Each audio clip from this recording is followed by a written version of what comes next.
Ministério Público Federal pede novamente a prisão do ex-presidente Michel Temer e do coronel Lima no inquérito que apura decreto dos portos.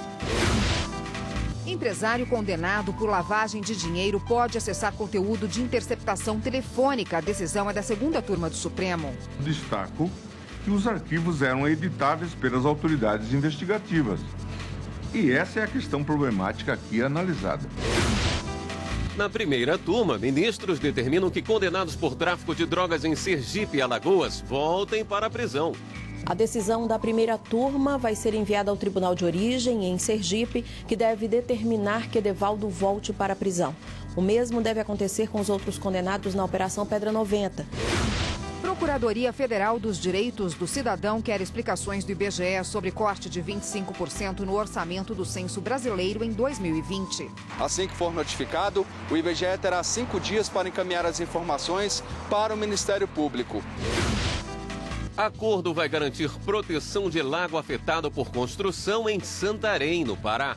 O plano deve conter o desassoreamento do lago e repovoamento do estoque pesqueiro. CNJ decide instaurar processo administrativo contra desembargador do Tribunal de Justiça do Piauí.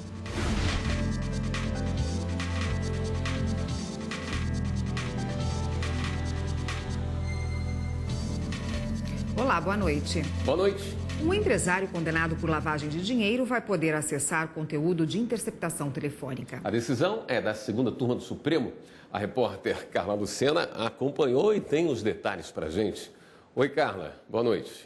Olá, William. Boa noite para você, boa noite a todos. E olha só, o empresário é Ricardo Cosme Silva. Ele ficou conhecido como Superman Pancadão. E segundo a Polícia Federal, ele é líder de uma organização criminosa de narcotráfico internacional que foi aí revelada por meio de uma operação da PF em 2015. Essa operação ficou conhecida como Ibris. Segundo a Polícia Federal, ele teria chegado a movimentar mensalmente 30 milhões de reais. E ainda, segundo as investigações, essa organização criminosa ela era bastante organizada. Ela fazia, inclusive, aí, esquemas variados para fazer o transporte dessas drogas, usando o ar, usando também pela terra. Essas drogas, então, elas chegavam a 5 fazendas que ficavam próximas aí da fronteira do Brasil com a Bolívia, e de lá as drogas partiam para outros estados do Brasil e também para o exterior. Ele, então, foi condenado por lavagem de dinheiro e também por outros crimes, como tráfico e organização criminosa. Aqui no STF, hoje, na segunda turma, a defesa pediu para ter acesso às interceptações telefônicas no formato original, tal qual foram enviadas pela empresa BlackBerry, que participou aí dessa operação da Polícia Federal. Vamos ver na reportagem como então ficou este caso e outros da segunda turma. Segundo o advogado do empresário, a Polícia Federal editou o cabeçalho, substituindo os números de telefone pelos nomes dos respectivos contatos. Para a defesa, essa edição pode comprometer a credibilidade da prova. No caso presente, ministro Celso, embora o reclamante tenha conhecimento de qual é a acusação que pesa contra si, ele é acusado da suposta prática do crime de lavagem de capitais, desconhece a prova que alicerça a acusação, ou, no mínimo, possui legítima desconfiança sobre a prova que a ele foi franqueada. O relator, ministro Gilmar Mendes, determinou que a defesa tenha acesso aos arquivos originais, mas que isso não muda a condenação de 13 anos e 10 meses do empresário e apenas permite um novo prazo para o réu entrar com recursos. Ele foi seguido pela maioria dos ministros. Contudo, destaco que os arquivos eram editáveis pelas autoridades investigativas. E essa é a questão problemática aqui analisada. Embora não se declare a invalidade da sentença penal condenatória já proferida, mas torna-se possível determinar-se, como salienta o eminente ministro relator, o reinício do prazo para a interposição do recurso pertinente, uma vez garantido o pleno. Verifico que a defesa pretende obter acesso ao material das interceptações, tal como enviados pela empresa fabricante dos aparelhos telefônicos, na sua originalidade, com o intuito de aferir eventual manipulação e afastar a alegada controvérsia quanto à confiabilidade da prova. O ministro Edson Fachin foi o único a divergir. Para ele, tanto a defesa quanto a acusação receberam os mesmos arquivos. E o que houve foi uma transcrição diferente por parte da Polícia Federal. A empresa BlackBerry forneceu os arquivos na forma zipada. Esses arquivos foram colocados à disposição da acusação e da defesa. Esse conteúdo não foi alterado. Aqui é uma distinção que há de ser feita, em meu modo de ver, entre transcrição e conteúdo. Os ministros também concluíram casos sobre se importação de arma de pressão é contrabando ou descaminho. A discussão teve como base uma denúncia de contrabando contra o homem. Em 2012, ele entrou no país com uma arma de ar comprimido de calibre inferior a 6 milímetros e que custava R$ 185. A Defensoria Pública da União disse que, por ser arma de uso permitido, o crime seria de descaminho e, por causa do valor, a Justiça deveria adotar o princípio da insignificância.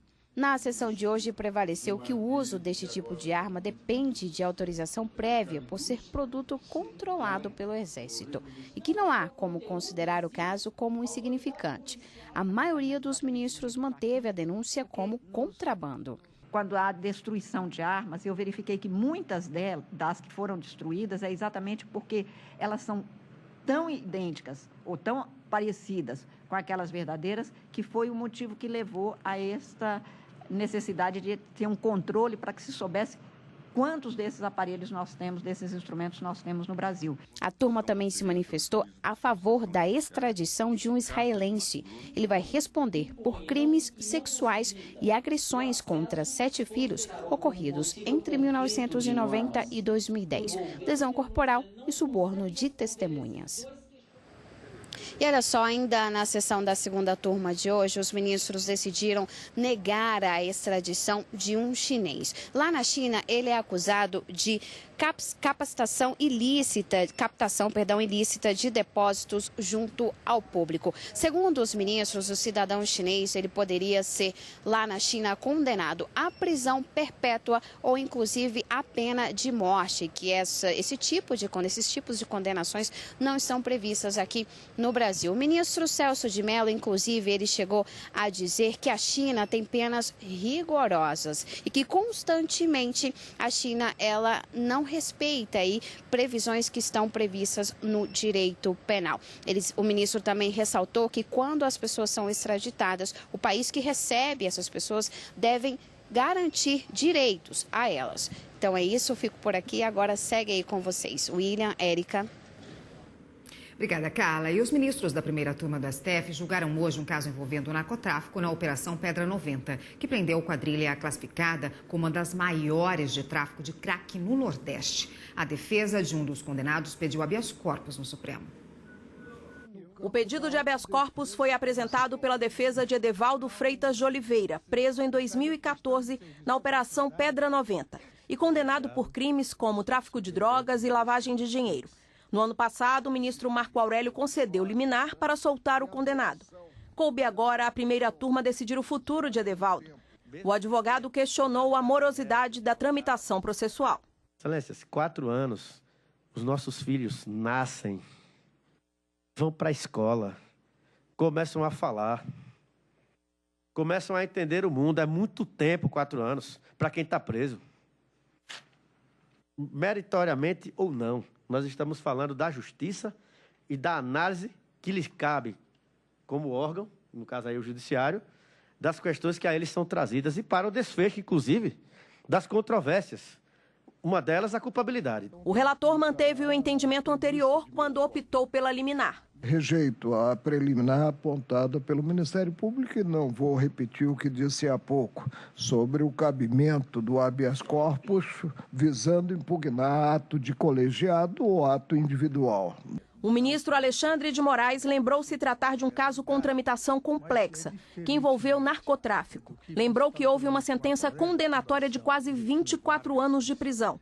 E, por fim, votou de forma contrária ao relator e foi acompanhado pelos demais ministros. Houve todo o devido processo legal, houve uma sentença condenatória e essa sentença condenatória é o fundamento para a manutenção da prisão. A decisão da primeira turma vai ser enviada ao Tribunal de Origem, em Sergipe, que deve determinar que Edevaldo volte para a prisão. O mesmo deve acontecer com os outros condenados na Operação Pedra 90, que foi realizada em Alagoas, Mato Grosso e Sergipe. De acordo com as investigações, a organização criminosa comprava crack no Mato Grosso e distribuía a mercadoria pelo Nordeste do país. À época, a Polícia Federal encontrou com o grupo mais de 200 quilos da droga, além de armamento pesado e de uso restrito. E a consultora jurídica da TV Justiça, Karina Zucolotto, acompanhou a turma e tem outros detalhes para a gente. Boa noite, Karina. Boa noite, Érica. Oi, Karina. Olá. A primeira turma já começou a julgar o recurso para definir quem vai ser o titular do cartório de registro de imóveis em Vila Velha, do Espírito Santo. Não começou? Começou hoje, mas o julgamento foi suspenso em razão de um pedido de vista do ministro Luiz Fux.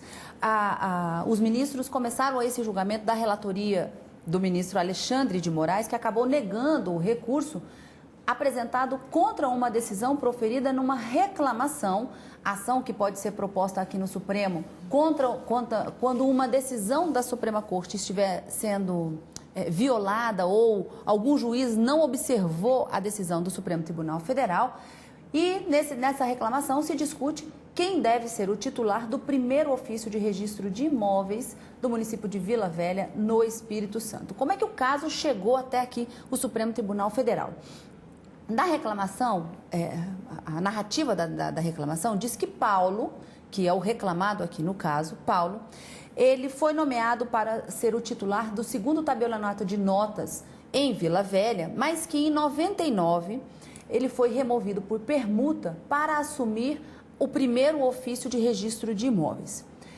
Contra essa decisão, chegou até o Conselho Nacional de Justiça, o CNJ, diversos procedimentos, não só em razão dessa titularidade, questionando essa titularidade, mas outras também. E o CNJ, em 2008, decidiu que não é possível, que é ilegal esse tipo de titularização. Ou seja, após a Constituição de 88, quando uma serventia extrajudicial, um cartório desses, ele é declarado vago, somente pode ser titularizado, a pessoa pode ser nomeada, o que a gente chama normalmente de dono do cartório, por meio de concurso público.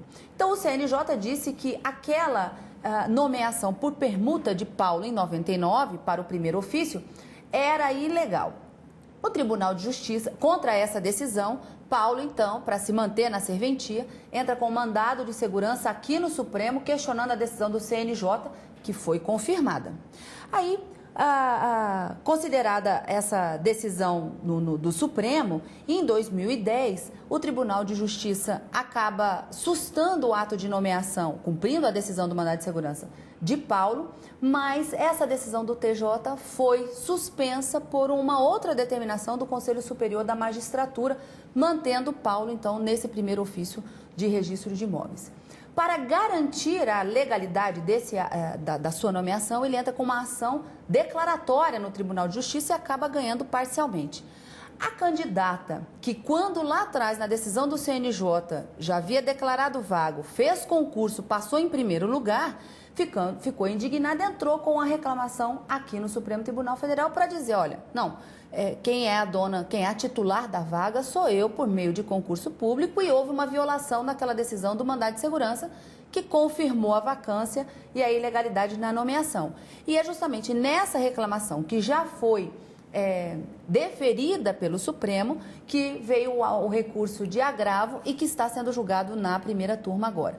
Julgamento iniciado, o ministro Alexandre de Moraes confirmou a sua decisão, negou provimento a esse agravo, mas o ministro Luiz Fux pediu vista, dentro em breve esse recurso deve voltar a julgamento. Karina, e amanhã tem sessão plenária, né? Amanhã, a partir das 2 horas, no direto do plenário, a gente consegue acompanhar. Pela manhã haverá uma extraordinária também e no período da tarde também julgamentos no plenário. Então, até amanhã. Até Obrigada amanhã. por hoje. O Ministério Público Federal em Brasília pediu novamente a prisão do ex-presidente Michel Temer e do coronel reformado da Polícia Militar João Batista Lima Filho, Coronel Lima. O pedido foi incluído no inquérito que apura se houve irregularidades em um decreto sobre o setor portuário, chamado Decreto dos Portos. No mês passado, o juiz Marcos Vinícius Reis Bastos, da 12ª Vara Federal, já havia rejeitado o pedido de prisão. Agora, o recurso do MPF será analisado pelo Tribunal Regional Federal da Primeira Região em Brasília. De acordo com os procuradores, servidores que integram a força-tarefa da Operação Greenfield, que apura fraudes em fundos de pensão e em estatais, as prisões de Temer e do Coronel Lima são fundamentais para resguardar a integridade das investigações. O ex-presidente já é réu em 6 processos que tramitam na Justiça. E você vai ver no próximo bloco. Justiça Federal homologa acordo que vai garantir proteção de lago em Santarém, no Pará. A empresa responsável pela construção do empreendimento em área próxima ao Lago do Juá se comprometeu a apresentar um plano de recuperação de área degradada.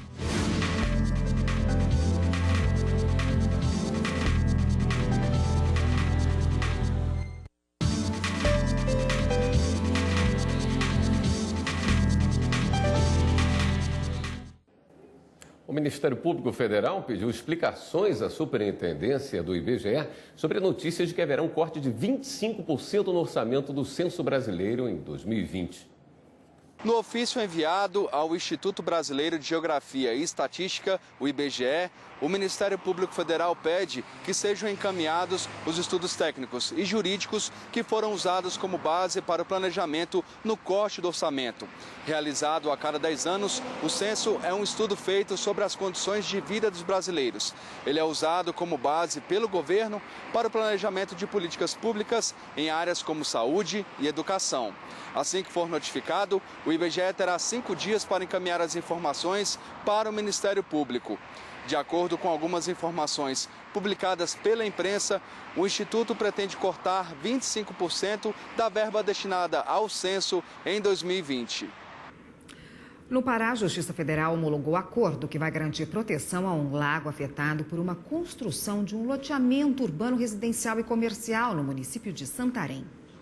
Na audiência de conciliação realizada na Justiça Federal do Pará, a empresa responsável pela construção do empreendimento em área próxima ao Lago do Juá se comprometeu a apresentar um plano de recuperação de área degradada. O documento deve conter todas as providências para recuperar o lago e sem prejuízo de outras medidas consideradas pertinentes após análise de assistentes técnicos dos Ministérios Públicos e do órgão ambiental. O plano deve conter o desassoreamento do lago e repovoamento do estoque pesqueiro. A empresa também precisa recompor a mata ciliar da área de preservação e se comprometeu a manter ações de contenção do assoreamento durante todo o período de execução das obras, até a completa implementação do sistema de drenagem pluvial definitivo. O Superior Tribunal de Justiça nega pedido de rescisão e mantém indenização por corte indevido de mais de 5.000 árvores. A ação rescisória foi movida por uma madeireira e um empresário, condenados pela derrubada de 5.566 árvores das espécies pinheiro, imbuiá e canela, no estado de Santa Catarina, em 1973. Na Justiça, o processo teve início na década de 90, quando o juiz de primeiro grau julgou parcialmente procedente uma ação de manutenção de posse de um terreno em Passos Maia, município catarinense, e condenou a madeireira e o empresário pelo corte ilegal das árvores. A ação teve trânsito em julgado no ano de 2010, quando se deu início à liquidação de sentença, ou seja, quando foi calculado o valor a ser pago pelas árvores derrubadas. O cálculo foi feito com base no laudo pericial realizado durante o processo, no ano de 2007. A multa estipulada foi de mais de 5 milhões de reais. Os réus recorreram da decisão, mas sem sucesso. Em 2014, propuseram uma ação rescisória em um novo recurso especial. Para eles, o cálculo da liquidação de sentença contrariou os princípios da proporcionalidade e da razoabilidade, pois deveria ter sido considerado na decisão o valor da árvore na época dos fatos, em 1974, e não o valor em 2007. O caso veio para o STJ, onde o relator, ministro Vilas Boas Cueva, entendeu que o Código Civil não tem normas específicas sobre o critério temporal para determinar o valor da coisa para fins de indenização. O relator avaliou ainda que, ao optar pelo preço da árvore no momento do laudo, entendeu-se que até aquela data ainda existiam perdas e danos dos credores. Os ministros da terceira turma seguiram o entendimento do relator e mantiveram a indenização.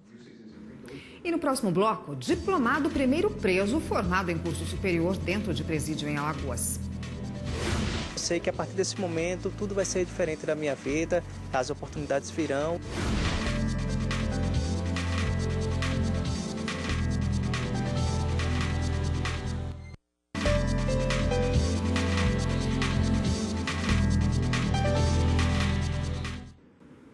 CNJ instaura processo administrativo contra o desembargador Luiz Gonzaga Brandão de Carvalho, do Tribunal de Justiça do Piauí. Ele ordenou o pagamento de mais de 10 milhões de reais em precatórios quando estava substituindo o presidente do tribunal. A reclamação disciplinar foi feita pela Corregedoria Nacional de Justiça. De acordo com o relatório de correição, há indícios de que o magistrado teria realizado o pagamento de precatórios que ultrapassaram 10 milhões de reais. Porém, ele não teria autonomia para realizar os pagamentos. Destaco que indícios de violação de deveres funcionais por parte do desembargador gera grave prejuízo ao erário. A defesa do desembargador argumentou sobre a necessidade de fazer uma avaliação precisa sobre a atuação do magistrado e alegou também sobre a questão do Estado do Piauí ter sido intimado 3 vezes pela Procuradoria-Geral do Estado para se manifestar sobre as supostas irregularidades, mas nada fez. A conclusão do CNJ foi instaurar um processo administrativo contra o desembargador, mas sem a necessidade de afastá-lo de imediato das funções até a apuração dos fatos. O primeiro formado em curso superior dentro de um presídio de Alagoas recebe o diploma. Cícero fez faculdade de administração à distância quando estava no núcleo ressocializador. O dia foi de comemoração para o Cícero. Depois de 4 anos de estudos dentro do sistema prisional, ele finalmente vestiu a beca e recebeu das mãos do diretor da Unopar o tão sonhado diploma de bacharel em administração. Para ele, que atualmente vive no regime aberto, após ter passado 9 anos preso, o momento representa uma enorme vitória. Não tem como não agradecer, entendeu? Porque, na realidade, o que a justiça está fazendo nesse momento é abrindo as portas que eu nunca imaginei que seriam abertas, entendeu? E eu sei que a partir desse momento tudo vai ser diferente na minha vida, as oportunidades virão. O desembargador Celírio Adamastor, supervisor do Grupo de Monitoramento e Fiscalização do Sistema Prisional, esteve presente. Ele lembrou que o Cícero é o primeiro fruto do núcleo de ressocialização do sistema prisional alagoano. Sem esquecermos que, além de colegial, ele tem outros títulos que ele aprendeu dentro do sistema. Ressocializar é educar. E o Tribunal de Justiça nada mais está fazendo do que cumprir com o ordenamento da Lei de Execução Penal, sobretudo com determinações do CNJ, através da sua presidência, o ministro Toffoli. A educação, ela passou pelos muros dos presídios. Então não tem fronteiras, ela pode sim participar da vida da pessoa e pode trazer a pessoa a um convívio de sociedade, inclusive mais moderno. É um estímulo para que o comportamento dele dentro do cárcere, a tentativa dele de se regenerar, né, de voltar melhor para o convívio social pela via do estudo, essa tentativa possa irradiar, né, para fazer com que outros presos possam seguir o mesmo caminho. Por quê? Porque, afinal de contas, não existe nem prisão perpétua, nem pena de morte. Então, o preso vai voltar um dia para o convívio social. Se assim não é, que volte melhor, né? E agora vamos dar um giro na rede para saber das últimas notícias.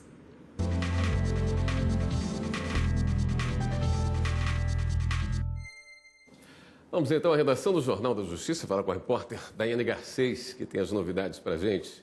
Oi, Daiane, boa noite. Boa noite, William, Érica, a todos que nos acompanham aqui na TV Justiça. A primeira notícia do giro é uma decisão sobre o massacre de Suzano. A Justiça Paulista condenou o rapaz de 17 anos de idade, citado como o terceiro envolvido no caso. E mais, ele seria o autor intelectual do crime. Esse adolescente ele está preso provisoriamente desde o último dia 19. E agora, com esta decisão, deve permanecer lá pelo prazo de 3 anos, como determina o Estatuto da Criança e do Adolescente, o tempo máximo estabelecido pelo Estatuto da Criança e do Adolescente. Só para lembrar que o massacre de Suzano ocorreu há 2 meses e resultou na morte de 10 pessoas, entre elas os 2 jovens, os 2 atiradores que invadiram a escola. E agora uma decisão lá do Tribunal de Justiça do Rio de Janeiro. O TJ decretou a perda de função e suspendeu os direitos políticos por 5 anos do prefeito de Seropédica, Anabal Barbosa de Souza. Ele teria contratado irregularmente o IARJ, Instituto de Administração do Rio de Janeiro, para promover concurso público. A questão é que não houve nem licitação e também não houve a publicidade correta do concurso, como determina a lei, que é em jornais, em veículos de ampla circulação. E agora, olha só o que aconteceu no Distrito Federal. Uma empresa fez uma oferta. Bastava que a pessoa indicasse um amigo para ser motorista de aplicativo. Assim que essa pessoa, esse condutor, ele completasse 99 corridas em um mês, a pessoa que o indicou, ela receberia uma recompensa de R$600. Uma mulher foi, participou, indicou o conhecido, só que na hora de receber o prêmio, nada, não recebeu. E aí processou a empresa, que por várias vezes tentou comprovar que o condutor não tinha completado 99 corridas em um mês, e sim 94. Mas a juíza que relatou o processo verificou toda a documentação e confirmou que ele cumpriu tudo direitinho, cumpriu a meta. Com isso, determinou que a empresa pague o prêmio oferecido, prometido, de R$600 à ganhadora.